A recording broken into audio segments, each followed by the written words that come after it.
I choose to be an optimist because an optimist, from my perspective, says, yep, those are the challenges that might be ahead of us. But I believe that coming together, just take a look at the people on this panel and everybody that's been in this summit today. We believe that we can actually make a difference and really drive forward the development of AI and also then support and enhance all the companies that benefit from those advances. Hello, I'm Stuart McNish, and you're listening to Conversations Live. Conversations Live is a long-form public affairs dialogue series addressing the big issues of our time. For each episode, we bring together subject matter experts for a deep conversation designed to provide you with information that helps you make more informed decisions. I hope you enjoy it. Welcome to Conversations Live, KPMG's and Microsoft's Vancouver AI Summit, Vancouver on the global tech stage. Today we come to you from the traditional territories of the Musqueam, Tsleil-Waututh, and Squamish First Nations, who have lived on and continue to call these lands home. Osium. Conversations Live is a long-form public affairs dialogue platform that digs into the issues of our time, and AI, of course, is at the forefront of everything that we are now doing. It's already a significant part of our lives, and its presence is expanding. Our panel today takes us inside what's happening here in Vancouver, what the potential is, and shines light on many of the advantages that we have in the development of a community of global leaders in AI.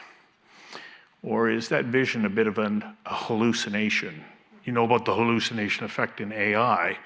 You need real intelligence to figure out what is and isn't going to work. So we have a panel that's going to step up with very real intelligence and give us insights into what Vancouver has to offer, what our challenges are, and where we go from here. Immediately to my left is Olivia Norton, the co-founder of Sanctuary AI, a company that, as you heard earlier from Jordy Rose, is on a mission to create the world's first human-like intelligence general-purpose robots. Walter Pela, the regional managing partner at KPMG, a key member of the company's digital product development and AI initiatives, and the co-founder of Vancouver's Ignition Center and Innovative Disruptive Lab. David Seymour, Vice President and General Manager of Microsoft here in Vancouver. David and his team are at the center of Copilot, which we saw a demonstration of earlier today, an AI strategy for M365, which is a visual creation and generative application designed to work with you within a wide range of Microsoft products. What we saw today was really cool.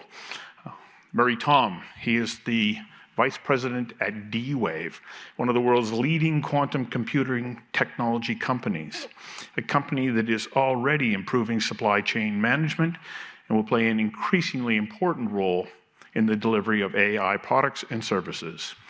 And then, of course, we have our beloved mayor, Ken Sim, of the city of Vancouver. You know, Ken is a self-confessed tech nerd. He loves technology. He told me so, and he knows what it takes to build businesses in this city. And so he's uniquely positioned to tell us what we can do to help foster an AI technology company. And we also have a video presentation from the Minister of JEDI. JEDI, just in case you know what it means, is Jobs, Economic Development, and Innovation. That's the wonderful creative nature of Minister Bailey, as she likes to have a bit of fun doing her job. She's really quite good at it.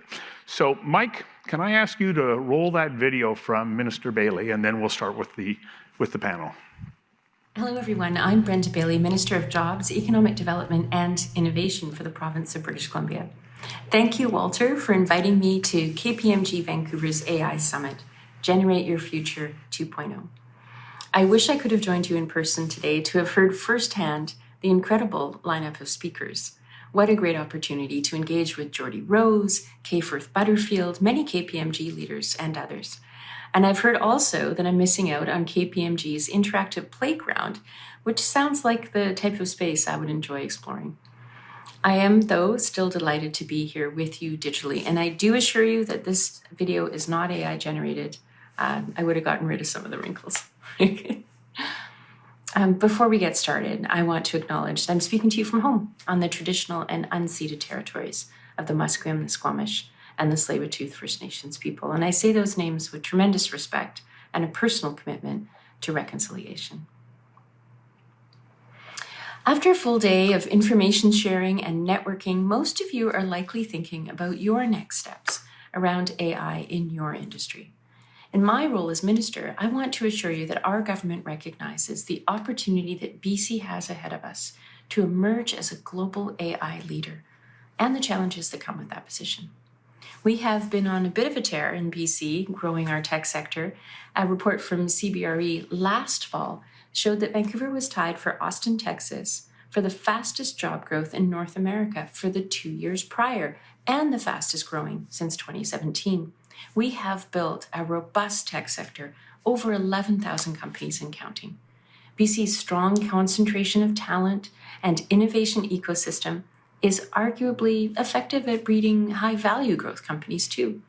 In 2021, BC saw more unicorns than anywhere else in Canada, with valuations over $1 billion, of course, including Abcelera, GeoComply, Clio, Semios Bio, and Copperleaf, and others. As you all know, AI is changing the way that we do our work. At a time when businesses are expressing their need for more skilled workers and labor, AI can provide some support. For instance, the BC company Novark Technologies supplies the design and commercialization of robots and AI systems for robotic welding applications. In the healthcare sector, Variational AI is a local developer of drug and molecular discovery technology designed to help discover new molecules for pharma research. Weir Motion Metrics uses expertise in AI and computer vision to improve safety and energy efficiency in mines. And in Seminar, Forage Robotics are utilizing AI computer vision to harvest mushrooms and address labor challenges with agritech. The list goes on. There are many BC AI trailblazers. At this point, BC has the potential to emerge as a leader in the integration of AI and hardware and robotics, positioning the province at the forefront of innovation. And that's why summits like this one are critical for entrepreneurs and innovators, because it provides the opportunity for a wider perspective on practical applications across different sectors. In BC, we believe it's important that the adoption of AI is done in an ethical and responsible way. I'm sure everyone in the room agrees on this. Companies like Sanctuary AI and Goodbot, both headquartered here in Vancouver, are working to establish a safe and fair landscape for the application of AI. And we're actively collaborating with stakeholders, working with our Crown agency, Innovate BC, and the federal government, and listening to experts like many of you in the room today. Our government believes that transparency and accountability will be important when it comes to how AI is used to perform jobs in this province. We're committed to keeping the public informed on our implementation of AI to help alleviate some of the apprehension. We continue to examine the existing laws that are applicable to AI, including privacy, access to information, employment law, human rights, and intellectual property law. And we're also monitoring the progress of Bill 27, Canada's first AI law, that will assess what needs to be done in BC. We'll assess this as this work advances. Let me close by saying BC's tech and AI ecosystems are treasured assets in our province. Our government values the work that all of you are doing and the many, many bright people out there who are changing machine learning, computer vision, robotics, and impacting the face of industry, healthcare, finance, and so much more. I really do look forward to continuing to hear of your success and strengthening our collaboration to make life better for British Columbians and our economy. Thank you so much. Thank you, Minister Bailey. So, Olivia, you heard the minister. Her government's committed to ensuring BC is a great place to live, work, and play. But the reality is that's just one small part of turning us into an AI hub of excellence. Yeah. The question today is, are we able to become a significant player in AI development? From your perspective, look at what you and Jordy are doing. It's remarkable. Do you have what you need to be able to grow to that scale? Very good question, very much prescient. And the answer is, I don't know yet. We have a lot of things. We have a lot of ingredients. We've spoken about them today. We've got great talent. We've got great institutions that are producing that talent. We've got some anchor technology companies like Microsoft that are here supporting this ecosystem. We've got some grassroots organizations that are concerted on the support and the growth and the marketing of the exciting things that we're doing here in Vancouver and in the Lower Mainland, like Frontier Collective. And yet, it's still troublesome to keep the students that are trained in our institutions here in Vancouver. It is still troublesome to find specialized talent. And once we do convince the talent that this is the thing that they want to work on, sometimes it's hard for them to find a place to live. So there are a set of challenges that exist that we continue to need to address in order to be able to scale these organizations to large entities, the types of things that we would want to see here coming out of Vancouver. Ken, I know that we've only got you for a very limited time, but you know what it's like to start up a company that is leading edge and facing the challenges here. As mayor, what is it that you can do to help us move the needle and turn Vancouver into a global center of excellence in AI development? Well, yeah, I think there's a couple of things. So there's, maybe I'll frame it a little differently. So when I had the opportunity to speak with the mayor of Austin 3 years ago, Mayor Adler, I asked him what what the city of Austin competed on. And I was surprised that what they focus on is the Dirty Six, which is their bar district. And so I had to think about that. And really, Austin is like every other city. They're in a battle around the globe for talent. And so while you can have a great tax system, you can actually, work on housing, all of which you need, if you have a place where people don't want to be, you're wasting your time. And so while we have to, address housing, and we are basically, at the City of Vancouver, look, we're not getting into the whole supply-demand debate. We already know what the answer is.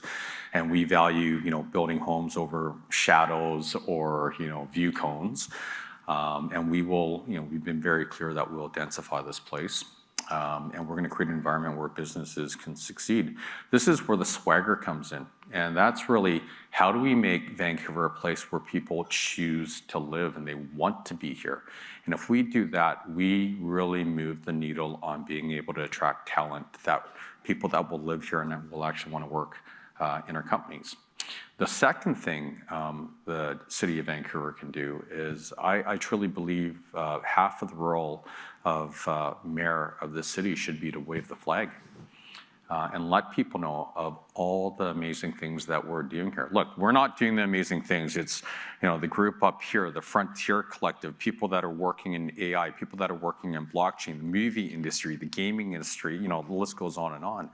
But a lot of people don't know what's going on in the city of Vancouver. Like, people are shocked when I share with them that Vancouver actually has the highest concentration of augmented reality and virtual reality talent on the planet. World Cup, all of a sudden it's a big deal, because when people actually see how cool it is to be here, they're going to want to come here, they're going to want to live here, and guess what? Those people are going to be working in our companies. So that's what the government can do. Walter, one of the key components is the amount of money that it's going to take to develop these companies. And as we've already heard, the federal government has put forward $2.5 billion that they're going to spread across the country, so we might get a tenth of it. How do we attract the money that's needed so that D-Wave and Sanctuary AI and Microsoft, well, Microsoft's they're in a different category. Because they've done it, but they're here. But how do we attract that talent or that money? That capital, yeah. No, that's a great question. I think that's one component. A lot of what we talked about today is the potential productivity driver that AI could be, and also in creating new value, and really the economic prosperity that's going to flow from AI. And the issue that I see is it's not going to be evenly distributed. So the challenge for Vancouver is how do we not get left behind? And if we're buying technology from US tech giants and exporting our own AI IP to the US through takeovers or through venture funding from the US, we're not going to be in a good spot. So I do think we need to look at how do we attract capital, but it'll be hard to compete with the massive amounts of capital that is in the US, in Silicon Valley, in Austin, elsewhere. I think we've got a good ecosystem here for sure. Where we could probably come at it differently is scaling up adoption by traditional industries. So thinking of what is driving the economy outside of the tech sector, and so everything from forestry to mining to services, and the call to action to me, and part of why we're putting on a summit in this conversation is having businesses and business leaders, and that's why we had the CEO panel, see this as a priority and invest in AI solutions and adopt quicker than counterparts elsewhere in the world. The challenge there, we published an AI adoption index. Canadian companies are not necessarily leading the way in adoption, and including in BC and Vancouver, and we have statistics on that front. We've been slower to adopt than our neighbors to the south, but there's no reason why we couldn't leave this conference today, whatever business we're involved in, real estate development, mining, forestry, et cetera, and make it a priority, a C-suite priority, to say we're going to invest money in AI and we're going to adopt it, and we're going to adopt it quickly, rapidly, yes, responsibly. It's both words, rapidly and responsibly. So I think the combination of attracting capital to our tech ecosystem and our brilliant startups, we have two of them here, leaning on large platforms like Microsoft that are present here, that are investing in Vancouver, but also getting the entire business community on board and across sectors to adopt AI. So David, Microsoft chose to come here. Why? What is it about Vancouver that made you say, particularly in the last few years, yeah, we want to be there. We want to be developing Copilot and other programs here. What is it about Vancouver that brought you here, and what keeps you here? I mean, the single fact is the availability of talent, the depth of development talent. And traditionally, BC's development talent was very deep and interactive, and it came out of the history of electronic arts and gaming and all sorts of, but rich in telecom and all kinds of other lineages, but deep and interactive. And it's grown massively. We have excellent institutions in UBC and SFU and others that create great talent. And with us, and also Amazon, other key players that create that center of gravity. Your point is taken, but we're able to attract a decent amount of that talent, which is a flywheel effect. And we're able to recruit, to Ken's point about you need an environment where people want to be. We actually, within our role in Microsoft Vancouver plays sort of an international recruiting role. We're able to draw talent globally because people want to live in Vancouver.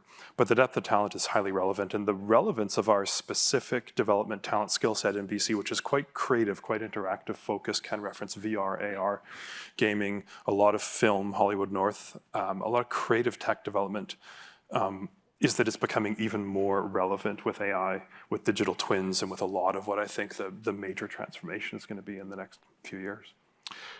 Murray, how important is that talent and this growing community to D-Wave and your, number one, your contribution and your long-term plans?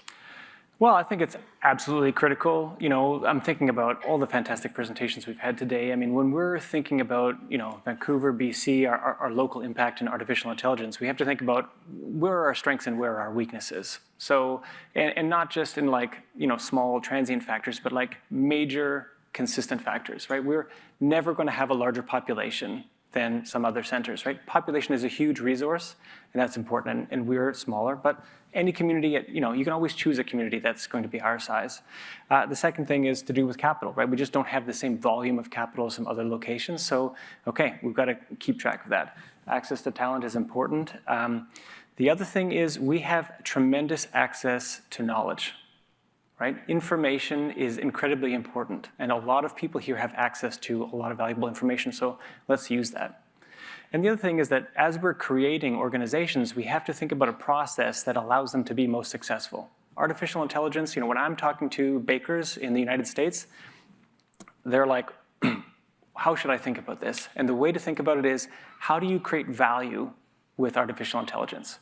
If we can get the entire community here thinking about creation of value for their customers with artificial intelligence, they will absolutely be successful. And if we can become very good as a community of doing that, then we will be successful. So think about that. And then also, I think, providing some information. The great thing about summits like this is we get an opportunity to share some information. I was sitting in the audience with George Retzos from Organica, talking to him about quantum computing and its relationship to artificial intelligence, and he remarked, I don't know how many people know that information. So just to share information, for instance, for you, and particularly for the people in this ecosystem who are going to dive into technology, at D-Wave, we published a preprint where we've performed the calculations with our quantum computer in 20 minutes that would take more than 1 million years to do with a supercomputer.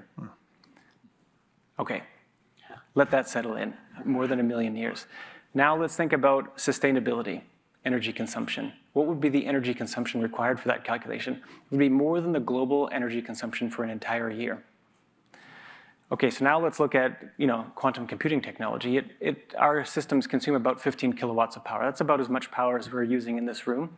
But the chips, the quantum processors themselves that are inside there that are doing all the compute, they're consuming 1/10 of a millionth of a watt. So if we can offset calculations that are very hard to do on classical computers and put them onto quantum computers, we can dramatically change the game in terms of power consumption. Now, I'm providing that information so that everyone in this sector can be like, hey, how do I take advantage of it? And the key thing is that we're providing access to these systems right away. They're available for free for trial use. And the thing is that the architecture of the quantum processors are quantum neural networks. They're directly related to artificial intelligence. And the opportunity to explore that and to use that to create value, I think, is there. So, getting access to that talent, sharing this information like we're doing. I love the way Olivia, described the challenges that we're kind of facing here, particularly, as companies. And I think we need to play to our strengths and leverage those while also recognizing what challenges we're going to have. You touched on the fact that we need to come together with purpose. And Victoria Lee earlier from Fraser Health used the term radical partnerships. Ken, what kind of radical partnerships do you envision that we can start to bring together here that the city can play a role in helping to facilitate so that we can really move this very important sector forward? Well, I don't know if I'm going to answer your question directly. I think it's already happening. Vancouver is one of these incredibly unique cities where everyone literally knows everyone, or you're one phone call away from someone. And when I think of the 3 levels of government, by the way, although I'm the mayor, I'm not a politician. I have no aspirations to be a premier or prime minister or anything like that. So I got to say what I want, literally, and I get to wear what I want too. It's great. And so I don't want to get political here, and I do think we have this unique opportunity right now where all 3 levels of government are working well together at this point in time. And I don't want to get political because I truly believe the role of Mayor of Vancouver, you have to work with anyone who's in Victoria and anyone who's in Ottawa. So hopefully we still have that relationship with whoever's in office in the future. But it's really neat seeing 3 levels of government working with the ecosystem here. Like we've been on a bunch of joint marketing efforts, and hopefully we'll have some announcements in the not so distant future that will really bring that home. And I think, we do that. We're in really good shape. I did want to make 2 comments though, because I do have to leave, but I think these are super important ones. Oh, go ahead. I don't think people really realize how big this opportunity is and how quickly it's going to come. Like, humans are not wired to think exponentially. And I always ask the crowd, if you were to fold a piece of paper 51 times, how tall would that sack of paper be? Would it be 1 meter, 10 meters, or 100 meters high? Show of hands, 1 meter. 10 meters? 100 meters? Oh, this is a smart crowd. Okay, you guys are all exponential thinkers. It goes to the moon, or no, sun. It blows through the sun. AI is doubling every 5 months. In 2.5 years, it will be 64 times better than it is today. In the next 10 years, there's going to be $1 billion company with 1 employee. No, seriously, and so you don't have to, build a quantum computing company or, a robotic AI-driven company, which are super cool.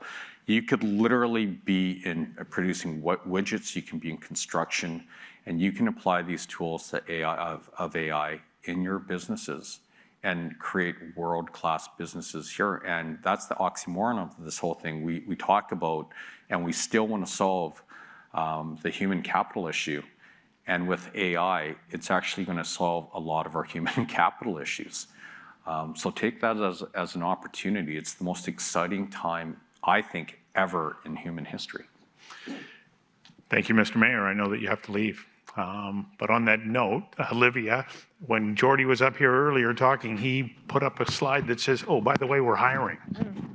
So you do have a human capital issue still. We've got lots of open roles, yeah. You, though, do sit in a unique position in a new industry that you have created, which is human intelligence robotics. Can you become one of those anchor tenants like D-Wave, and of course Microsoft already is, that's going to continue to attract more talent? Because I think that when we have this power as a collective, people are going to want to be here because there's going to be more than just one opportunity. Mm-hmm. Yeah, the talent that is excited about taking on this type of challenge are willing to move, certainly. So they're willing to come here and join the effort. This is an exciting wave that sits slightly beyond the types of things that we've generally been talking about today in terms of adoption of the existing tools, in the sense that all of the data that we've talked about coming from our phones and coming from the more traditional sources is now going to be moving into this physical world in the way that we've talked about here with Sanctuary. It's an embodied humanoid form factor that is designed to work alongside people in environments that were built for us to help augment some of those labor challenges that we've talked about. But ultimately, that form factor isn't the only form factor, and we'll continue to see the sensorization and sort of the smart city types of effects coming in the rest of our environment. So there's a lot of opportunity here, to Mayor Sim's point, to see new coming together of value propositions that just we can't really conceive of yet because we don't have access to that data. So it's quite exciting. Well, I thought that it was very interesting when Jordy was talking about the development of the oil industry. The car led to things that spawned industries around the world. I remember reading a fascinating article out of MIT saying that the most valuable resource that any region has is the intellectual capability of the people who live here. Murray, would you agree? Absolutely. I mean, I think that the perspective here, especially now that remote work has become so common, we can really see how, there are just fantastically talented people all around the world, and how do we, leverage that and engage them and enable them? Certainly, I would say that this radical change moment takes place when incredibly powerful technologies become really easy to use. Right, so we're providing something that we want to have build value for our customers, and we can help them. The demonstrations that we have of our system working, we can build a feature selection, machine learning, demo web app in 5 or 10 minutes, and do it right in front of their eyes. So how do we help them use that to now solve problems in healthcare and supply chain management? I was just at a conference last week in Atlanta where the executive vice president of the Association of Supply Chain Management said the new normal is constant disruption. So if we can enable people to use these technologies and then quickly build and rebuild, to be high speed, fast to solutions, and also to create multiple options to be able to respond to change and adapt to it, we'll have that agility and resilience that we need in order to build an incredibly strong economy. And if we do that, then people will come to rely on the companies and the economy that's built here to create solutions and create value in their regions as well. So I think there's a lot of compounding benefit there. Olivia, you wanted to add a little something else. Yeah, Murray beat me to it. I was just going to say that in terms of superpower, obviously talent is key. But this business of agile and flexible organization and institutions, SMEs that are able to take advantage, not at a velocity level, but at an acceleration level of the technology changes that are happening in the background, this is sort of fundamental for us to be able to keep up as a region. And I'm going to garble this quote. I was talking to Walter a little bit earlier about Jeff Bezos. He got up in front of some folks and he said something to the effect of, Amazon will not succeed, and he kind of like the pause, if they don't continue to innovate around customer value and customer needs. And this is the same sort of thing. Like our organizations need to be innovating around keeping up to date with the things that are happening in the rest of the world. So superpower. Walter, brag a little bit about what you're bringing to the equation here, because KPMG has really focused heavily on the AI space. And as Elo was pointing out earlier, it's accelerating at rates that you can't believe. Yeah, for sure. And we've built incredible capabilities at KPMG to be able to not only deliver some of these solutions to our clients, but also for ourselves to build our own solutions as should any other business. And so, we've deployed our private version of ChatGPT and are now deploying it into very specific high-value use cases specific to our own business. We're deploying Copilot, et cetera. So all the foundational adoption, but then building from there, and having eaten our own dog food, so to speak, have the capability, the resources to help really businesses in BC accelerate that adoption. And whether it's KPMG or other technology partners, I think, going back to the point of adoption being key, because we can sit here and talk about it all day long and then walk out and go back to our boardrooms and, and leave it as a bullet on a longer-term business plan or a roadmap. And we're going to be left behind. And so I think it's actually rolling up sleeves, putting some money behind it, hiring some talent, hiring advisors, and looking at your specific business and thinking about it. Mark had a great, on the opening panel, great framework on thinking about the back of not only the back of the house, so all your functions, your private data sets, looking to extract value there, but also the customer side. Like, how do you use AI to augment products, augment services, enable customers, even thinking about AI as a customer, as pretty soon we're going to be shopping through AI agents. And so how's your business going to interact in that environment? Really interesting. And so I think it just requires a rethink of every business's frame of reference and thinking about how AI gets applied and then actioning that and starting, just start. These aren't large investments to just get started. And then, of course, we had as one of the sessions, how do you then move from use case discovery and proof of concept to actually scaling some of these solutions so that they're become part of the core capability of the company? That's an excellent question, because I wanted to ask David, when it comes to developing something like Copilot, we talk about, okay, well, we want to do this, we want to move quickly, we want to put Vancouver on the stage, but what does it take to develop a program like Copilot as far as resources and time? I mean, a massive amount of investment and work. And I suppose, Copilot's highly visible now, but what's less visible is that AI wasn't this hot and sexy, for the last 10 years. And Satya's first AI memo was almost a decade ago, so we've actually been working on this for a very, very long time, but the productization is accelerating. And so I think it's about starting now. And I want to sort of double down on what Walter said and just try to maybe scare people as a call to action, but then I'll share a bright spot or a point of optimism. But to sort of put it in context, if I showed up in 98 or 2000 and said, you got to get it online, you know what that means now. You would get a website and you get your business online, and then you're going to have to do some e-commerce and maybe get an identity system and deal with your customers. And then later you're going to need to, have a mobile version of the experience, like 5G, and maybe you've got an app. You're probably now doing all your B2B and supply chain online. So you're online. We had about 15 years to work through those steps, right? But think about how profoundly out of position your business would be if you were not online, because that simple concept is decades of work. This AI thing isn't, a momentary checkbox. It took us years and years and years of work to get to what is now a rapidly accelerating Copilot product. And that value is accelerating, but it was years of work to get there. And with AI, it's, yes, you want to activate AI in your business. You want that efficiency and optimization. You want to automate the bottom 10% of your business, move your human capital up the value stack, and so on. But that's about aggregating your data. Your business is full of valuable proprietary data about how your business runs. You want to do the hard upfront work of cleaning up that data and training the AI models that will optimize your business. But that's not the end of this. In context, it's about building a digital twin or the appropriate simulation that then an AI can use to optimize and run your business. And then other businesses are building those simulations.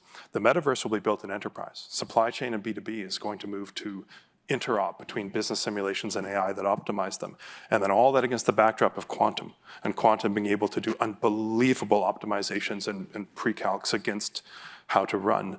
And there's bright spots. So here's the optimism part. The scary part is you want to start now. You do not want to be multiple steps out of position. The bright spots are incredible. Like YVR just got awarded most innovative airport in North America, and they have an incredible digital twin that performs feats of airport management that were simply not possible without it. They're working on the AI projects that can optimize, run that simulation. The port is working on an exciting project. Dr. Victoria Lee's got an incredible AI project to optimize clinical documentation that's going to, and these things pay for themselves. They create the revenue streams. The race is, will YVR be principally an airport business from a revenue point of view, or will they sell airport management SaaS and AI models that know how to run airports to all the airports that are asleep right now? But what you're going to look for is the metaverse to be built around AI, quantum, and simulation. And so when the first cargo container moves between the port and YVR at a transactional level, simulation to simulation under AI management, that's going to be a big moment, and it's not that far away. A couple of weeks ago, I was out at Ideon, which is a really innovative BC high-tech mining exploration company that's using AI to measure muon topology, which is solar rays that penetrate the earth and can then verify the size and scale of ore bodies in mining exploration. And this is stuff that's happening in Vancouver. I mean, it's really encouraging. I want to go on for longer. Normally I go 90 minutes, but I've been told that we've got to keep it short. So what I would like to do is ask each of us, and Olivia, I'm going to come back to you last, okay? Walter, your closing thoughts on what are our advantages here in Vancouver, and what's the number one thing that you would like to see happen in the next 12 months before we come back to 3.0 AI Summit? Yeah, and I'm going to sound like a broken record, but I think it's all about adoption across BC businesses. We're going to announce something later that will help in that regard, but making sure that we take advantage of all of these elements that we've talked about, but actually adopt it in our business context. Yeah. Murray. Well, I think there's just a huge amount of power in our economy to have enterprises and business users using the technology. Elliot was mentioning in the panel earlier on, leadership at the C-suite level where people are choosing to engage with the technology, because I can tell you as a provider of technology, it shapes the technology in the way that it's used. Pattison Food Group is using our technology. They've saved 80% of their time creating, grocery delivery schedules. That was incredibly important for us as we were pushing through the maturity of the product development. That's when your customers are engaging with your technology. It's not technology development anymore, it's product development. I really want to see that that Victoria was talking about, the radical partnerships and collaboration. Let's work together as businesses, because we are at the point where the rubber hits the road, right? Where these technologies are used in production and they save time for our teams. And I really appreciate David's comments about the kind of tools that are being put out, because for Olivia and I, it's accelerating our team's development to be able to build on these tools, as we're all, using each other's technologies. David. You're all technology companies. Like to Murray's point, quantum's going to change bakeries. Like everything will be changed by digital twins and AI and quantum optimization. So you're all technology companies. So to bring it all together, our asset is the talent. We got to retain the talent. We got to create the flywheels at the place people want to be. The reason why Microsoft has a center of gravity that attracts technology talent is because we have a ton of technologists that work in interesting technology. You're all technology companies. If you don't have a CTO, you need to have one. You need to just pay for that talent to begin this process. You look at how Fraser Health, how far ahead they are, the other health regions, in implementing AI to save massive amounts of money and create much better service. Dr. Victoria Lee just created a VP position for digital transformation and hired a brilliant candidate, I think from New Zealand, Jennifer McGregor, and she's running that program. And you're all technology companies now, even the bakeries. Olivia. We've said it before, talent, institutions, anchor companies, exciting ideas that are being nucleated here. In terms of the two things that I think I would leave us with from an adoption and an innovation perspective, which we didn't touch on, but I wanted to say, we do have capital here, and some of it just requires education around how to invest in innovation. And that's something that various groups within the Lower Mainland have taken on, and I think that it could use a little bit more work. I think that we could do more to move capital from traditional industries like resources, like real estate, into fostering new D-waves in our city. In regards to adoption, I'd love to see some innovative ways to incentivize adoption with our SMEs. And I know that Microsoft is providing some free tooling to help get everybody educated. What are our governments doing, and how else can we help? So it's an exciting time. So at this point, I'm going to take a moment here and turn the floor over to Walter just before we wrap up, because Walter, you have an announcement. Yeah, and I'll ask Jonathan Clark from Microsoft to join me for this. We're announcing today the launch in BC of our Operational Skills Development Center. And so this is an initiative between Microsoft and KPMG. And I don't know if you want to just say a couple of words, Jonathan, to introduce yourself and taking the mayor's seat. Yeah. Hard one to follow, but really excited to be here today. So Jonathan Clark, I lead our public sector business in Western Canada. And, Walter and I have talked a lot about this. Like, KPMG has done an amazing job in helping with the adoption and really leading from the front. So this started, I believe, in Quebec, where we partnered together to bring everybody into the tent, if you will. We have an amazing public sector. But when you start to talk to people, they're really excited about the potential for AI, but what they are worried about is leaving people behind. So I just had an opportunity to meet with a lot of the leaders from municipalities across BC, and we're really excited about the technology. The number one concern was about training and adoption of the technology. So that's what Walter and I are really excited about, is announcing a new training and adoption center where we're actually expanding what we built in Quebec to include all of our leading technologies from Microsoft, like Copilot, to help make sure that we bring everybody into the tent and really ignite our public sector by really helping them build that capacity out that we heard about. Yeah, thanks, Jonathan. And it's beyond public sector. It's really open to any organization, business, or individual in BC. And it's part of this, scale. How do we do this at scale to get? It's upskilling at scale. So these are self-guided modules that combine also virtual training with KPMG experts delivering around some key topics: Copilot, generative AI, cybersecurity, different modules, and then the rest is self-guided. It's as easy as downloading a QR link. It's built on a Microsoft tech platform, educational platform, and we'll be looking for different ways to implement it by sector and to use it really as a platform to build. And it is, again, all around education and upskilling. And at the same time, vice chair of the Greater Vancouver Board of Trade, and I know there was a few folks from the Board of Trade earlier. At the same time, very pleased to announce that in the fall we will be launching, and it feels like when we talk about acceleration, it doesn't sound very accelerated, but we're working on it.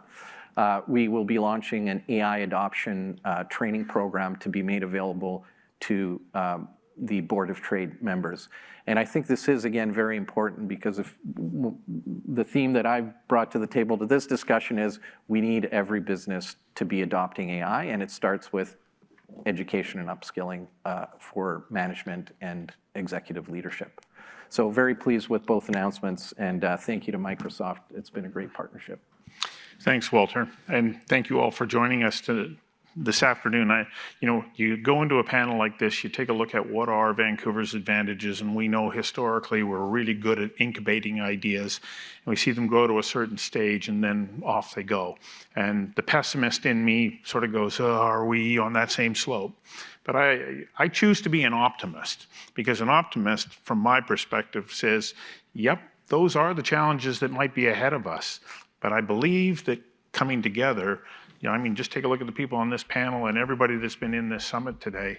We believe that we can actually make a difference and really drive forward the development of AI, and also then support and enhance all the companies that benefit from those advances. I use it every day in our business. I didn't develop it, but the companies that we buy services and products from do, and they make our life better and they make it better for our clients. So I'm optimistic, and I think that when we come back for Summit 3.0, we're going to be sharing good news and looking at new challenges. So thank you for your time today, and we'll see you again on Conversations Live. Thank you for tuning into Conversations Live, an Oh Boy Productions program. If you enjoyed this conversation, you can find our previous and upcoming episodes at conversationslive.ca. You can also follow us on YouTube, LinkedIn, Instagram, and Facebook. Again, thank you. I'm Stuart McNish.